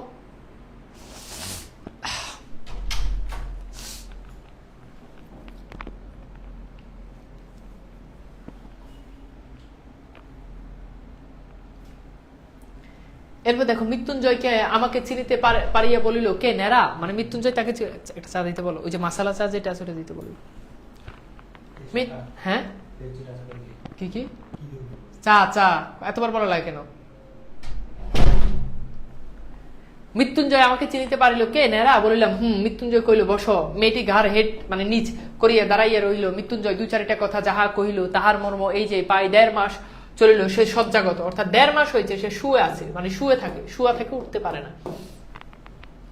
মধ্যে 10-15 দিন সে অজ্ঞান, অজ্ঞান মানে হচ্ছে জ্ঞান নাই, অচৈতন্য মানে হচ্ছে কোনো চেতনা নাই, সেন্সলেস অবস্থায় পড়িয়াছিল। এই কয়দিন হলো সে লোক চিনিতে পারলো, যদিও সে বিছানা ছাড়িয়ে উঠতে পারে না, কিন্তু আর ভয় নাই। অর্থাৎ যদিও সে বিছানা ছেড়ে উঠতে পারে না, কিন্তু তবুও ভয় নাই, সে সুস্থ হয়ে যাবে। ভয় নাই থাকুক, কিন্তু ছেলে মানুষ হইলে এটা বুঝলাম, আজ যাহার শয্যা ত্যাগ করিয়া উঠিবার ক্ষমতা নাই, সেই রুগীকে এই বনের মধ্যে একাকী যে মেয়েটি বাঁচাইয়া তুলিবার ভার লইয়াছে, সে কত বড় গুরু ভার। এই মেয়েটা এত বড় একটা ঘন জঙ্গলের মধ্যে এই পুরুষ মানুষকে সুস্থ করার জন্য সে কি করেছে, এত বড় গুরু দায়িত্ব সে নিয়েছে। দিনের পর দিন, রাত্রির পর রাত্রি তাহার কত সেবা, কত শুশ্রূষা, মানে কত টেক কেয়ার, হ্যাঁ, কত পরিচর্যা, কত ধৈর্য, কত রাত জাগা, সে কত বড় সাহসের কাজ। কিন্তু যে বস্তুটি এ অসাধ্য সাধন করিয়া তুলিছিল, তাহার পরিচয় যদি সেদিন পাই নাই, কিন্তু আরেকদিন পাইয়াছিলাম। অর্থাৎ তার পরিচয় পাই নাই সেদিন, কিন্তু আরেকদিন পেয়েছিলাম। ফিরিবার সময় মেয়েটি একটি প্রদীপ লইয়া, প্রদীপ মানে হচ্ছে বাতি, আমার আগে আগে ভাঙা প্রাচীরের শেষ পর্যন্ত আসিল। এখান থেকে পরীক্ষাতে প্রশ্ন আসে যে মেয়েটা প্রদীপ নিয়ে কতটুকু পর্যন্ত আসছে, উত্তর হচ্ছে ভাঙা প্রাচীরের শেষ পর্যন্ত। এতক্ষণ পর্যন্ত সে একটি কথাও কয় নাই। এইবার আস্তে আস্তে বলিল, রাস্তা পর্যন্ত তোমায় রেখে আসবো কি, অর্থাৎ এবার আস্তে আস্তে বললো, আচ্ছা তোমাকে কি রাস্তা পর্যন্ত রেখে আসবো, অর্থাৎ ওই বিলাসী। বড় বড় আম গাছের সমস্ত বাগানটা যেন একটা জমাট অন্ধকারের বোধ হইল। অর্থাৎ এইভাবে যখন আম গাছ থাকে পুরোটা, তখন নিচে সব অন্ধকার হয়ে যায়, পথ দেখা তো দূরের কথা, নিজের হাত পর্যন্ত দেখা যায় না। বলিলাম পৌঁছে দিতে হবে না, শুধু আলোটা দাও, তুমি শুধু আমাকে আলোটা দাও। সে প্রদীপটা আমার হাতে দিতেই তাহার উৎকণ্ঠিত মুখের চেহারা আমার চোখে পড়িল। যখনই সে প্রদীপটা এভাবে দিল, তখন তার চেহারা আমি প্রথমবার দেখলাম, উৎকণ্ঠিত চেহারা। তার চেহারা কেমন ছিল? উৎকণ্ঠিত চেহারা, খুবই চিন্তাযুক্ত চেহারা। আস্তে সে বলিল, একলা যেতে ভয় করবে না তো, একটু এগিয়ে দিয়ে আসবো, অর্থাৎ তোমাকে কি আমি একটু এগিয়ে দিয়ে আসবো? মেয়ে মানুষ জিজ্ঞেস করে ভয় করবে না তো, অর্থাৎ মেয়ে মানুষ আমাকে জিজ্ঞাসা ভয় করবে না। মেয়ে মানুষ যদি বলে যে ভয় করবে না তো, তাহলে এটা লজ্জা না? সুতরাং মনে যাই থাকুক, মানে মনে কিন্তু প্রচুর ভয় পাইতেছে। প্রতি উত্তরে, মানে তার প্রশ্নের উত্তরে শুধু একটা না বলিয়াই অগ্রসর হইলাম। সে পুনরায় কহিল, বন জঙ্গলের পথ একটু দেখে পা ফেলে যেও, অর্থাৎ তুমি একটু দেখে শুনে পা ফেলে যেও, কারণ সাপ বিচ্ছু থাকতে পারে। কথা কি বুঝছো না বুঝো নাই? এত কমেন্ট আসে কেন রে? আমি ভালো মানুষ দেখে তোমাদের এত আউল ফাউল দুনিয়ার যত কমেন্ট, এগুলো মেনে নিচ্ছি। ঠিক আছে? শুশ্রূষা মানে হচ্ছে কি? শুশ্রূষা মানে হচ্ছে যত্ন, টেক কেয়ার, পরিচর্যা, সেবা করা। তোমরা আমি ভালো মানুষ দেখে কিন্তু তোমাদেরকে বলি না, বুঝছো, যে কিছু বলি না আমি কিন্তু। ওকে, বুঝছো? আচ্ছা, তাহলে হোপফুলি বুঝতে পারছো। সর্বাঙ্গে কাটা দিয়ে উঠলো, অর্থাৎ যেতে যেতে তার শরীরে মনে হচ্ছে কাটা দিয়ে উঠলো। এতক্ষণে বুঝিলাম উদ্বেগটা তার কিসের জন্য এবং কেন সে আলো দেখাইয়া এই বনের পথ পার করিয়ে দিতে চাইলেন। অর্থাৎ এতক্ষণ বুঝলাম মেয়েটা কেন আমাকে পথ পার করে দিতে চাইছে। হয়তো সে নিষেধ শুনিত না, সঙ্গেই যাইতো, কিন্তু পীড়িত মৃত্যুঞ্জয়কে একাকী ফেলিয়া যাইতে বোধ করি তার শেষ পর্যন্ত মন সরিল না। অর্থাৎ পীড়িত মৃত্যুঞ্জয়, পীড়িত মানে হচ্ছে অসুস্থ, এই অসুস্থ মৃত্যুঞ্জয়কে রেখে সে আমার সাথে যেতে হয়তো সাহস পায় নাই, তা না হলে সে আমাকে গিয়ে দিয়ে আসতো, বুঝছো। 20-25 বিঘার বাগান, অর্থাৎ তার যে বাগান সেটা 20-25 বিঘা ছিল, সুতরাং পথটা কম নয়। এই দারুণ অন্ধকারের মধ্যে প্রত্যেকটা পদক্ষেপে বোধ করি ভয় ভয় করিতে হইল, কিন্তু পরক্ষণে মেয়েটির কথা সমস্ত মন অমনি আচ্ছন্ন রহিল যে ভয় পাইবার আর সময় পাই না। অর্থাৎ মেয়েটার কথা ভাবতে ভাবতে এই মেয়ে এত সাহসী, এজন্য আমি আর ভয় পাই নাই। কেবল মনে হইতে লাগলো একটা মৃতকল্প রোগী লইয়া থাকা কত কঠিন। মৃত্যুঞ্জয় তো যে কোনো মুহূর্তে মরিতে পারত, অর্থাৎ মৃত্যুঞ্জয় তো যে কোনো মুহূর্তে মারা যেত। তখন সমস্ত রাত্রি এই বনের মধ্যে মেয়েটি একাকী কি করিত, কেমন করিয়া সে রাত কাটাইতো। অর্থাৎ মৃত্যুঞ্জয় যদি মারা যেত তাহলে এই ঘন জঙ্গলের মধ্যে এই মেয়েটা এই লাশ নিয়ে কিভাবে সারা রাত থাকতো। বিলাসী গল্পে উল্লেখিত বাগানের পরিমাণ কত বলো তো?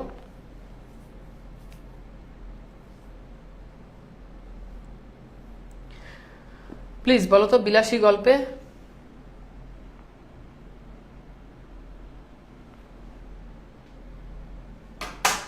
দ্রুত বলো।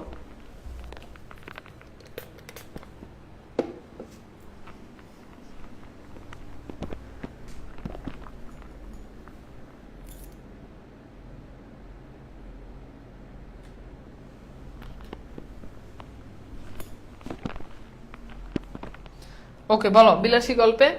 তাহলে উত্তর কি বলো তো? উত্তর হচ্ছে 20-25 বিঘা, রাইট? তো এবার এই লাইনটা খুব ইন্টারেস্টিং, দেখো তো। বলছে এ প্রসঙ্গে অনেকদিন পরের একটা কথা আমার মনে পড়লো, মানে অনেকদিনে একটা কথা মনে পড়লো। এক আত্মীয়র মৃত্যু কোলে আমি উপস্থিত ছিলাম, অর্থাৎ তার এক আত্মীয় মারা যাচ্ছে। ঠিক সেই সময় নেরা উপস্থিত ছিল। অন্ধকার রাত্রি, বাটিতে ছেলেপুলে চাকর বাকর নাই, ঘরের মধ্যে শুধু তার সদ্য বিধবা স্ত্রী আর আমি। কথা বুঝছো? তো নেরা বলতেছে যে আমার এক আত্মীয় মারা যাবে, একেবারে মারা যাবে। ঘরের মধ্যে কোনো চাকর বাকর নাই, কোনো ছেলে মেয়ে নাই, খালি ঘরের মধ্যে আছে আমি আর তার স্ত্রী। ঠিক আছে? আচ্ছা আচ্ছা, বুঝছো? আচ্ছা, তারপর আমরা যাই। হ্যাঁ, হতে পারে হয়তো নেরার খুব কাছের আত্মীয়, মানবিক জায়গা থেকে হয়তো নেরা গেছে তাকে সাহায্য সহযোগিতা করার জন্য, যে তোমার স্বামী মারা যাবে, আমি একটু তোমাকে সময় দিই। হতে পারে, হতে পারে। আচ্ছা, এরপর দেখো, তার স্ত্রী তো শোকের আবেগে ধপাধপি করিয়া এমন কাণ্ড করিয়া তুলিলেন যে ভয় হইল তাহার প্রাণটা বুঝি বাহির হইয়া যায়। অর্থাৎ মনে হচ্ছে তার প্রাণ বের হয়ে যাবে। কাঁদিয়া কাঁদিয়া বারবার আমাকে প্রশ্ন করিতে লাগিলেন। তিনি স্বেচ্ছায় যখন সহমরণে যেতে চাইছেন, সহমরণ কি আগে এটা একটু বুঝেন। অর্থাৎ ওই মহিলা সে চাচ্ছে স্বেচ্ছায়, মানে নিজের থেকে সহমরণে যাবে। সহমরণ হচ্ছে তৎকালীন একটা ঘৃণ্য প্রথা ছিল। এই প্রথাটা ছিল স্বামী যদি মারা যায় তাহলে স্ত্রী স্বামীর সাথে চিতায় আগুনে পুড়ে মারা যাবে, মানে জীবন্ত স্ত্রী মারা যাবে, জীবন্ত স্ত্রী জ্বলন্ত মারা যাবে। স্বামী মারা গেলে স্ত্রীকেও মরতে হবে। তো সেই মেয়ে বলতেছে, সেই নারী বলতেছে যে আমি যদি আমার মেয়ের সাথে আমি যদি আমার স্বামীর সাথে সহমরণে যাই তখন সরকারের কি? কারণ ইতিমধ্যে সরকার সেটা নিষিদ্ধ করে দিছে এই প্রথা। তার যে আর তিলার্ধ বাঁচিবার স্বাদ নাই। এই তিলার্ধ মানে হচ্ছে তিল পরিমাণ, স্বাদ মানে হচ্ছে ইচ্ছা, আর তিল পরিমাণ বাঁচার তার ইচ্ছে নাই। এ কি তাহারা বুঝিবেন? তাহাদের ঘরে কি স্ত্রী নাই? তাহারা কি পাষাণ? এই রাত্রে গ্রামের 5 জন যদি নদীর তীরে কোনো এক জঙ্গলের মধ্যে তার সহমরণে জোগাড় করিয়া দিত, পুলিশের লোক জানিবে কি করিয়া? অর্থাৎ যদি গ্রামের মধ্যে 5 জন যদি নদীর পারে যদি এই সহমরণের ব্যবস্থা করে দিত, আগুন, কেরোসিন, কাঠ, তাহলে পুলিশ কি করে জানবে? এমন কি কত কি, এমনি কত কি। আমার তো আর বসিয়া তার কান্না শুনিলে চলে না, পাড়ায় খবর দেওয়া চাই, অনেক জিনিস জোগাড় করা চাই। কিন্তু আমার বাহিরে যাইবার প্রস্তাব শুনিয়া তিনি প্রকৃতিস্থ হইয়া উঠিলেন। প্রকৃতিস্থ মানে হচ্ছে স্বাভাবিক, ঠিক আছে? তারপর হচ্ছে কি, চোখ মুছিয়া বলিলেন, ভাই যা হবার সে তো হইয়াছে। অর্থাৎ এটা শুনে সে স্বাভাবিক হয়ে বললো, মানে কান্না টান্না মুছে চোখ টোক মুছে বললো, যা হওয়ার সে তো হয়ে গেছে, আর বাইরে গিয়ে কি হবে, রাতটা কাটুক না। বলিলাম, অনেক কাজ, না গেলে যে নয়। তিনি বলিলেন, হোক, তুমি বসো। বলিলাম, বসলে চলবে না, একবার খবর দিতে হইবে। বলিয়া পা বাড়াইবে মাত্রই তিনি চিৎকার করিয়া উঠিলেন, ওরে বাপ রে, আমি একলা থাকতে পারবো না। বুঝছো কথা, বুঝছো না বুঝো নাই বলো তো, কি বলো, কি বুঝছো বলো। তারপর দেখো, তারপর কি সাহস সেই শক্তির। অর্থাৎ যখন হঠাৎ করে সেই শক্তির পরিচয় যখন কোনো নরনারীর মধ্যে পাওয়া যায়, তখন সমাজের আদালতে আসামি করিয়া তাদের দ্বন্দ্ব দেওয়া আবশ্যক যদি হয় তো হোক, কিন্তু মানুষের যে বস্তুটি সামাজিক নয়, সে নিজে ইহাদের দুঃখ গোপন অশ্রু বিসর্জন না করিয়া কোনো মতেই থাকতে পারে না। প্রায় 2 মাস মৃত্যুঞ্জয়ের খবর লই নাই। অর্থাৎ প্রায় 2 মাস হয়ে গেছে, আমি আর মৃত্যুঞ্জয়ের কোনো খোঁজ খবর লই নাই। যাহাদের বাড়ি পল্লীগ্রাম দেখে নাই, যাহারা পল্লীগ্রাম দেখে নাই, কিংবা ওই রেলগাড়ির জানালায় মুখ বাড়াইয়া দিয়ে দেখেছেন, অর্থাৎ যারা জীবনে গ্রাম দেখে নাই কিংবা রেলগাড়ি থেকে যেতে গ্রাম দেখেছেন, তাহারা সবিস্ময় বলিয়া উঠবেন। সবিস্ময় মানে হচ্ছে আতঙ্কের সাথে, বিস্ময়ের সাথে, আশ্চর্যের সাথে তারা বলে উঠবেন, এ কেমন কথা, এ কখনো সম্ভব হতে পারে, অত বড় অসুখ চোখে দেখিয়া আসিয়া 2 মাস তার খবর লাই নাই। অর্থাৎ যদি মানুষ যারা গ্রামে থাকে না, তারা যদি এটা যদি জানে যে তুমি 2 মাস আমি তার খবর লই নাই, তাকে অসুস্থ দেখার পর, তাহলে তারা বলবে এটা কিভাবে সম্ভব। তাহাদের অবগতির জন্য বলা আবশ্যক যে এ শুধু সম্ভব না, ইহা হইয়াই থাকে। অর্থাৎ এটা খুব স্বাভাবিক ঘটনা। একজনের বিপদে পাড়াশুদ্ধ, পাড়াশুদ্ধ মানে হচ্ছে পাড়ার সকল মানুষ সহ পাড়াশুদ্ধ ঝাঁক বাঁধিয়া উপরে হইয়া পড়ে, এই যে একটা জনশ্রুতি আছে, এটা একটা প্রাচীন কথা যে একজন বিপদে পড়লে পল্লী গ্রামের সবাই কি করে, গ্রাম শুদ্ধ এসে পড়ে। এটা একটা প্রাচীন কথা, এটা একটা জনশ্রুতি মাত্র। জনশ্রুতি মানে হচ্ছে জনগণের মুখে শোনা বুলি। নেরা মৃত্যুঞ্জয়কে খবর নেয়নি কত মাস পর্যন্ত বলো তো?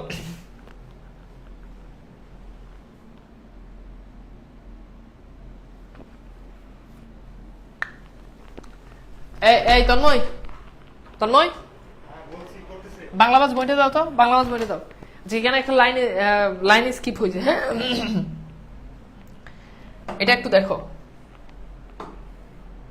আচ্ছা, এই প্রশ্নটা সলভ করা, আমরা একটু লাইন স্কিপ হয়েছে একটু দেখতেছি।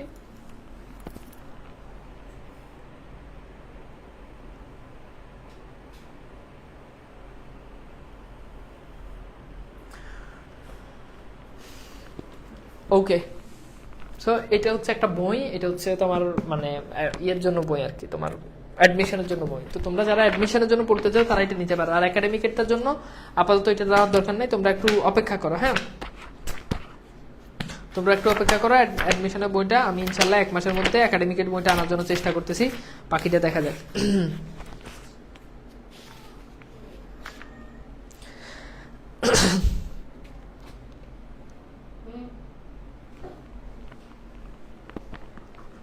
আচ্ছা ঠিক আছে, তো আমরা এইটা একটু পড়ি, খেয়াল করো। তো বলছে যে রেলগাড়ি জানালায় মুখ বাড়ে সবিষয় তাহাদের অবগতির জন্য বানানো যাচ্ছে যে এই শুধু সম্ভবই না, ইহা হইয়াই থাকে।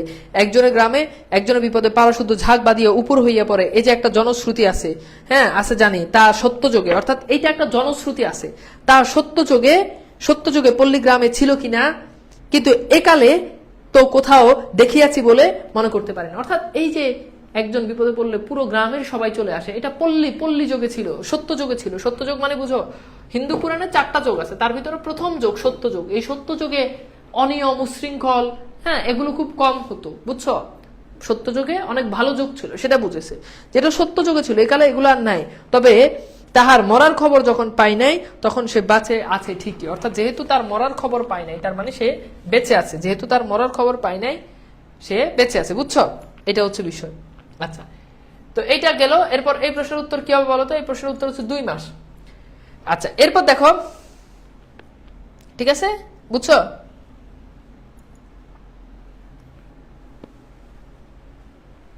এই তো এখানে তো আছেই, তাই না? স্কিপ হয়েছে। এটা থেকে একাডেমিক কভার হওয়া সম্ভব। এটাতে একাডেমিকের ওই যে বহুপদী যে প্রশ্নগুলো, বহুপদী এমসিকিউ যেগুলো আছে ওগুলো নাই। আর এটাতে সৃজনশীল নাই, বাকি অলমোস্ট সবই সেম, বাট এটাতে নাই। আর তাছাড়া এটাতে অ্যাডমিশনের জন্য এটা অনেক মোটা, এখানে অনেক কিছু আছে যেগুলো তোমাদের একাডেমিকে দরকার নেই। তো এটা হচ্ছে বিষয়। হ্যাঁ, ঠিক আছে। আচ্ছা, এইবার আসো, জানি না তার সত্যযোগ্য পল্লীগ্রামে হ্যাঁ ছিল কিনা। হঠাৎ একদিন তো এইখানে গেল, এই যে এমন সময় হঠাৎ একদিন, এখান থেকে আবার আমরা শুরু করি। এমনই সময় হঠাৎ একদিন কানে গেল মৃত্যুঞ্জয় সেই বাগানের অংশীদার খুড়া তোল পার করিয়া বেড়াইতে লাগলো। গেল গ্রামটা একেবারে রসাতলে গেল। রসাতল মানে হচ্ছে ধ্বংস, গ্রাম একেবারে ধ্বংস হয়ে যাচ্ছে। নলাতের মিত্তির, নলাত মানে হচ্ছে উচ্চ বংশীয়, মিত্তির মানে হচ্ছে মিত্র বংশ। এই মিত্তির মানে কি? মিত্র বংশ। অর্থাৎ এই নলাতের মিত্তির বংশ মানে এই উচ্চ মিত্র বংশ, এই উচ্চ মিত্র বংশ বলিয়া সমাজে আর মুখ বাহির করিবার জোর হইল না। অর্থাৎ আমি যে মিত্র বংশের মানুষ এটা আমি আর বলতে পারবো না। তার ওই যে জ্ঞাতি খুড়া ছিল সেই খুড়া গ্রামে তোল পার করে। অকাল কুষ্মাণ্ডটা, অকাল কুষ্মাণ্ড মানে হচ্ছে অপদার্থ। অকাল কুষ্মাণ্ড মানে কি বলো? অপদার্থ। অপদার্থটা একটা সাপুরে মেয়ে, নিকা, নিকা মানে হচ্ছে বিয়ে। অকাল কুষ্মাণ্ড বা এই অপদার্থটা একটা সাপুরে মেয়েকে বিয়ে করেছে। আর শুধু নিকা নয়, মানে শুধু বিয়ে করছে তা নয়, তাও না হয় চুলাই যাক, তা না হয় সে ধ্বংস হোক, তাহার পর ভাত পর্যন্ত খাইয়াছে। অর্থাৎ সে বিয়ে করছে সব কর, এভরিথিং যা আছে সব কর, কিন্তু তুই ভাত কেন খাইছস? মানে মামা তার চাচার আপত্তি হয়েছে যে তুই কেন ভাত খাইছস। এই ভাত খাওয়াকে তখন বলা হয় অন্ন পাপ। কি পাপ? অন্ন পাপ। তারপর খেয়াল করে দেখো, তারপর বলছে গ্রামে যদি ইহার শাসন নাই থাকে তবে বনে গিয়ে বাস করলেই তো হয়। অর্থাৎ গ্রামে যদি এটা যদি শাসন না করে তাহলে বনে গিয়ে বাস করবো। তারপর কি বলছে? তারপর বলছে কোরালা হরিপুরের সমাজ এ কথা শুনিলে যে ইত্যাদি ইত্যাদি। অর্থাৎ এই যে কোরালা হরিপুর এই সমাজের মানুষগুলো, অন্য সমাজের মানুষগুলো যখন এই কথা শুনবে যে একটা সাপুরে মেয়েকে বিয়ে করে তার হাতে ভাত খাইছে, তাহলে আমাদের মান সম্মান থাকবে? এখন তুমি চিন্তা করো ভাই, এই বেটা বিয়ে করছে, তার বউর হাতে সে ভাত খাবে, পায়েস খাবে, সিন্নি খাবে, আরো অনেক কিছু খাইতে পারে, খাওয়াইতে পারে, এটা তাদের পার্সোনাল বিষয়। এখন তখনকার সময় দেখো এরকম বিয়ে করে ভাত খাওয়া এটা অন্য পাপ। তুমি সব করো, সমস্যা নাই, খালি ভাত খাইলে অন্য পাপ। বুঝছো?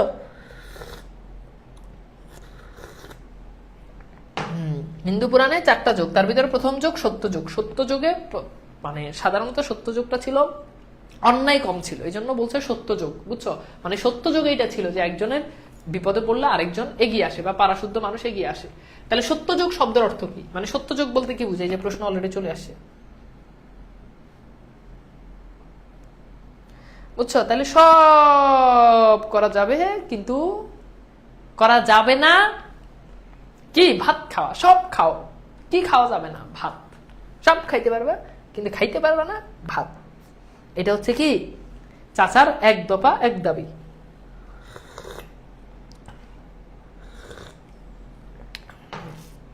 একদম বলছে স্যার আপনার রিঅ্যাকশনটা wow, thank you so much. ঠিক আছে, আচ্ছা এইবার আসো ভাই, কোন প্রকাশনী এটা? বইটা হচ্ছে বন্দি পাঠশালা প্রকাশনী। ওকে, ভেরি গুড। সাদিয়া সুলতানা, মাহফুজ রহমান। ঠিক আছে, তাহলে ভাত খাওয়া কি পাপ বলতো? অন্ন পাপ। তাহলে এটা তো পারবা যে হিন্দু পুরাণের বর্ণিত 4 যুগের প্রথম যুগ। তখন ছেলে বুড়ো সকলে মুখের ওই একই কথা, এ হইল কি? কলি যে সত্যি উল্টে যাইতেছে। কলি হচ্ছে হিন্দু পুরাণের শেষ যুগ। বুঝছো? তো এই কলি কি হচ্ছে? শেষ যুগ, মানে হচ্ছে উল্টে যাইতেছে। যেমন আমরা বলি না কিয়ামত চলে আসছে, কিয়ামত চলে আসছে, এরকম আর কি। খুড়া বলিয়া বেড়াইতে লাগিল এই যে ঘটিবে তিনি আগ থেকেই জানতেন। অর্থাৎ এরকম যে তার বাতিজা যে করবে এটা তিনি আগ থেকেই জানতেন। তিনি শুধু তামাশা দেখিতেছিলেন, তিনি শুধু ঘটনা দেখতেছেন। কোথাকার জল কোথায় গিয়ে পড়ে। ঠিক আছে, নাইলে পর নয়, প্রতিবেশী নয়, আপন ভাইপো, আপনার ভাইপো, নিজের ভাইপো। তিনি কি বাড়ি লইয়ে যাইতে পারিতেন না? অর্থাৎ তিনি কি তার এই ভাইপোকে বাড়ি নিয়ে, কত বড় হারামি তুমি চিন্তা করো। সে গ্রামে হেঁটে হেঁটে বলতে যে আমার ভাইপো যে এই কাম করবে এটা তো আমি আগেই জানি, এজন্য আমি কিছুই বলতে পারতেছি না, নাইলে তো আমি ওরা বাড়ি নিয়ে যেতে পারতাম। তাহার কি ডাক্তার বৈদ্য দেখাইবার ক্ষমতা ছিল না? অর্থাৎ ডাক্তার দেখাইতে পারতাম, বৈদ্য দেখাইতে পারতাম, মানে কবিরাজ, এটাও তো আমি তো দেখাইতে পারতাম। তবে কেন যে করেন নাই? অর্থাৎ কেন করেন নাই? এখন দেখুক সবাই। আমি যদি কইরা ফেলতাম তাহলে তো তোমরা দেখতে না, আমি করি নাই, এই জন্য তোমরা এখন দেখো সে বিয়ে করছে কারে। কিন্তু আর তো সুখ থাকিয়ে যায় না। এই যে মিত্তির বংশের নাম ডুবে যায়, মানে মিত্র বংশের নাম তো ডুবে যায়। গ্রামে যে মুখ পড়ে, অর্থাৎ মুখটা কি হইলো? পুড়ে গেল। তখন আমরা গ্রামের লোক মিলিয়া যে কাজটা করিলাম তাহা মনে করিলে আমি আজও লজ্জায় মরিয়া যাই। খোরা চলিল নলাতের মিত্তির বংশের অভিভাবক হইয়া, আর আমরা 10-12 জন সঙ্গে চলিলাম গ্রামের বদন দগ্ধ না হয় এজন্য। অর্থাৎ গ্রামের মুখ যাতে পুড়ে না যায়, আমরা এই জন্য গেলাম। মৃত্যুঞ্জয় পোড়া বাড়িতে গিয়ে তখন উপস্থিত হইলাম। তখন সবে মাত্র সন্ধ্যা হইয়াছিল, তার মানে সন্ধ্যার সময় মৃত্যুঞ্জয়ের বাড়িতে তারা গেছে। মেয়েটি ভাঙা বারান্দায় এক ধারে রুটি গড়তেছিল, রুটি বানাচ্ছিল। আকস্মাৎ লাঠিসোঁটা হাতে এতগুলো লোককে দেখে উপরে নীল বর্ণ হইয়া গেল, অর্থাৎ একেবারে ভয় পেয়েছে। খুড়া ঘরের মধ্যে উকি মারিয়া দেখিল মৃত্যুঞ্জয় শুইয়া আছে। চট করিয়া শিকলটা টানিয়া দিয়া সেই ভয়ে মৃত পায় মেয়েটিকে সম্ভাষণ শুরু। সম্ভাষণ মানে হচ্ছে সম্বোধন, বিভিন্ন রকমের গালাগালি সেই মেয়েটাকে খুড়া করতেছে। বলা বাহুল্য, জগতের কোনো খুড়া কোনো কালে বোধ করি ভাইপোর স্ত্রীকে এরকম সম্ভাষণ করে নাই, এরকম বিশ্রী গালাগালি দুনিয়ার কোনো খুড়া তার ভাইপোর বউকে করে নাই। সে এমনই যে মেয়েটি হীন সাপুরে বলিয়া হইয়াও তাহার সহিত পারিল না, চোখ তুলিয়া বলিল, বাবা আমার বাবুর সঙ্গে নিকা দিয়েছে। এই বাবু বলতে বোঝাচ্ছে মৃত্যুঞ্জয়, অর্থাৎ আমার বাবা আমাকে মৃত্যুঞ্জয়ের সাথে বিয়ে দিয়েছে, আমি আমার স্বামীর সাথে আছি, সমস্যা কি তোমাদের? খুড়া বলিল, তবে রে, ইত্যাদি ইত্যাদি। সে সঙ্গে 10-12 জন বীর দর্পে হুঙ্কার দিয়ে তাহার ঘাড়ে পড়িল। কেউ ধরিল চুলের মুঠি, অর্থাৎ সেই মেয়ের কেউ ধরলো বিলাসীর, কেউ ধরলো চুলের মুঠি, কেউ ধরলো কান, কেউ ধরছে কান, কেউ ধরলো হাত দুটো। আর যাহাদের ধরার সুযোগ, মানে যাদের আর হাত পা, মানে সবাই তো সবকিছু ধরে ফেলছে, হাত ধরছে কেউ, চুল ধরছে কেউ, এখন তার ধরার জায়গা নেই। তো বলছে যে যাহাদের সে সুযোগ ঘটিল না তাহারাও নিশ্চেষ্ট হইয়া রইল না। নিশ্চেষ্ট মানে হচ্ছে তারাও মানে চেষ্টা করলো না এরকম না, তারাও চুপ হয়ে রইল না। কারণ সংগ্রাম স্থলে আমরা যে কাপুরুষের ন্যায় চুপ করিয়ে থাকতে পারি, আমাদের বিরুদ্ধে এত বড় দুর্নাম রটনা করিতে বোধ করি নারায়ণ কর্তৃপক্ষের চক্ষু লজ্জা হইবে। এখানে একটা অবান্তর কথা বলিয়ে রাখি, শুনিয়াছি নাকি বিলাতে প্রভৃতি স্ল্যাশ দেশ বলছে এখানে ইউরোপ আমেরিকা বিলাতকে বোঝানো হচ্ছে।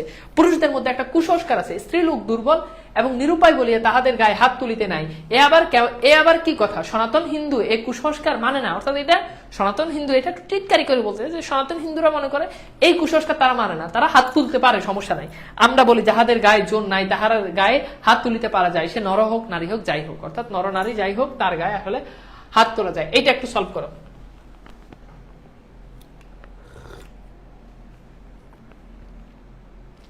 আচ্ছা আরেকটু আসতে পারবো? হ্যাঁ,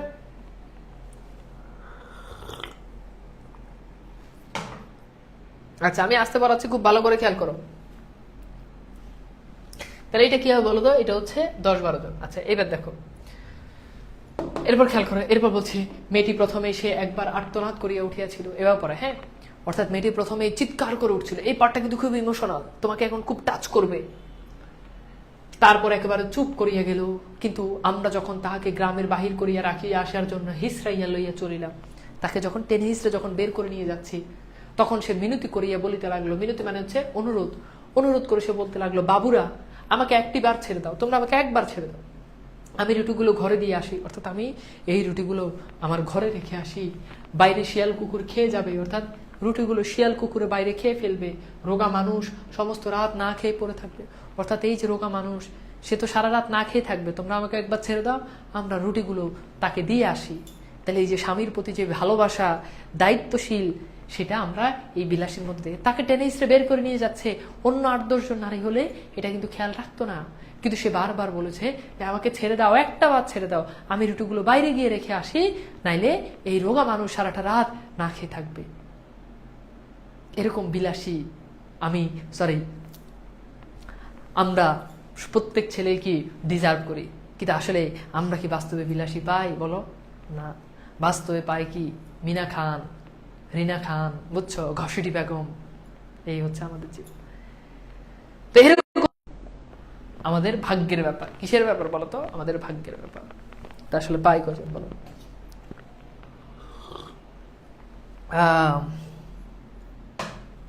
হতাশ মৃত্যুঞ্জয় রুদ্ধ ঘরের মধ্যে পাগলের মতো মাথা কুড়িতে লাগলো, ধারে পদাঘাত করিতে লাগলো এবং শ্রাব্য বহুবিধ ভাষা প্রয়োগ করিতে লাগলো। সে ধারের মধ্যে, দরজার মধ্যে পা দিয়ে, পদাঘাত মানে হচ্ছে পা দিয়ে আঘাত করতে লাগলো, আর শ্রাব্য মানে হচ্ছে শোনার যোগ্য, অশ্রাব্য মানে হচ্ছে শোনার যোগ্য, অযোগ্য, অর্থাৎ এরকম শোনার যোগ্য অযোগ্য এরকম ভাষায় গালিগালাজ মৃত্যুঞ্জয় করতে লাগলো। কিন্তু আমরা তাহাতে তিলার্ধ বিচলিত হইলাম না, আমরা তাতে তিল পরিমাণও চিন্তিত হইলাম না।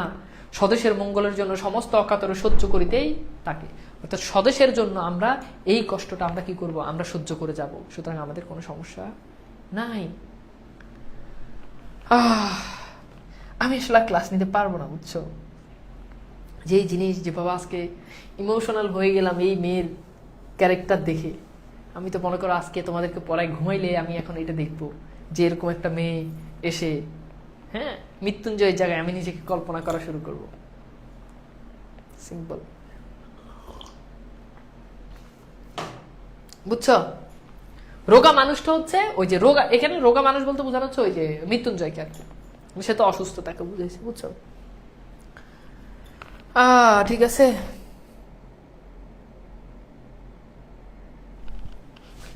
কথা কি বুঝছো? অকাতর মানে হচ্ছে মানে কোনো কাতর ছাড়া, বুঝছো? সদস্যের মঙ্গলের জন্য সমস্ত অকাতর সহ্য করতে পারবো, অকাতর সহ্য করতে পারবো, মানে কোনো কাতর ছাড়া, কোনো কষ্ট ছাড়াই আমরা সেটা সহ্য করতে পারবো।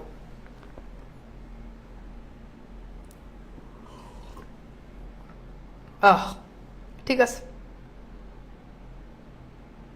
ভালো থাকো তাহলে, বিদায় নিচ্ছে। আসলে আর কথা বলার কোনো আজকে মুড নাই। আমি যে জিনিস পড়াইছি আমাকে আবার এটা থেকে কামব্যাক করতে আবার মনে করো সময় লাগবে। হ্যাঁ, ঠিক আছে, তা এখন তাহলে ভালো থাকবা।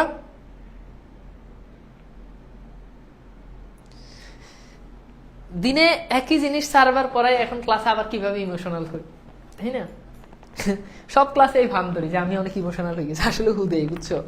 মানে তোমাদেরকে পড়াইতে ইমোশনাল করি পড়াই, যাতে তুমি নিজেই ইমোশনাল হয়ে যাও। আমি কিন্তু ইমোশনাল না, মানে এগুলো হচ্ছে কি ক্লাসের না ভাব টাপ ধরি আর কি, তোমাদেরকে বুঝাইতেছি যে অনেক ইমোশনাল জিনিস, যাতে তুমি আসলে ইমোশনালি নিয়ে ইমোশনাল ভাবে পড়তে বসো, আর কিছু না।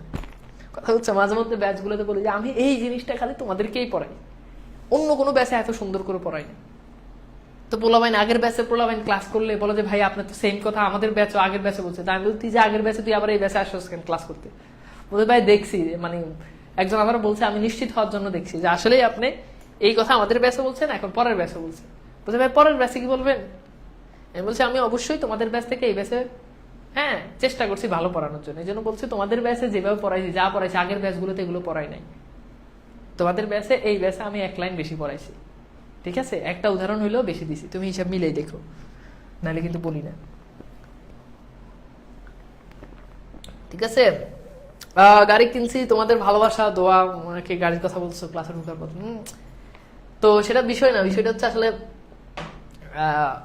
কিনলাম একটা, আসলে এটা একটা মানে শখের জিনিস আর কি, কিনছি আলহামদুলিল্লাহ, খুবই মানে ফিলিংস গুড, ভেরি গুড, মানে ভেরি ভেরি, মানে কি বলবো আসলে, এটা আসলে মানে একটা ছেলেদের কাছে হচ্ছে এটা, এগুলো আসলে বাইক গাড়ি, এটা খুবই মনে করো ইমোশনাল একটা জিনিস, মানে ইমোশন। তুমি একটা গাড়ি মানে অনেকে তোমাদের মধ্যে অনেকে আছে যে সামনে ইন ফিউচারে গাড়ি কিনবা, বাইক কিনবা। বাইক তো আচ্ছা কেনা যায় ধরো মোটামুটি 4-5 লাখ টাকা, আরো কম টাকাও গাড়ি পাওয়া যায়, 1-1.5 লাখ টাকাও গাড়ি পাওয়া যায়, সরি বাইক পাওয়া যায়। গাড়ি তো মোর এক্সপেন্সিভ, মানে খুবই এক্সপেন্সিভ। তো অনেকে আছে যে গাড়ি কিনবা সামনে, তো এইটা আসলে মানে একটা গাড়ি কিনলে তখনকার অনুভূতি নিজেই বুঝতে পারবে যে আসলে গাড়ি কেনার অনুভূতিটা কেমন। আর মানে গাড়ি আসলে, আর তাছাড়া গাড়ি কিনলে দেখবা যে গাড়ির অনেক উপকারিতা আছে, আবার লসও আছে, অনেক টাকা খরচ হয় গাড়ির পিছনে মাসে, সেটাও ঠিক। ড্রাইভার রাখলে অনেকটা, যেমন আমার যে আমার ড্রাইভার মাসে হচ্ছে বেতনই হচ্ছে তোমার 17,000, সবকিছু মিলে দেখা যায় যে ড্রাইভারের বেতন পরে 20-22 হাজার টাকা মাসে আমার ফিক্সড ড্রাইভারকে দিতে হচ্ছে। বাট আবার একটা স্ট্যাটাস, একটা সম্মান, মানে গাড়ি নিয়ে ইয়ে করতে অনেক অনেক অনেক কিছু হিসাব নিকেশ আছে আর কি, ভালো লাগা, নিজের একটা স্যাটিসফ্যাকশন, মেন্টাল স্যাটিসফ্যাকশন, সবকিছু মিলে এটা আসলে অন্য একটা জিনিস। ঠিক আছে, তো এইবার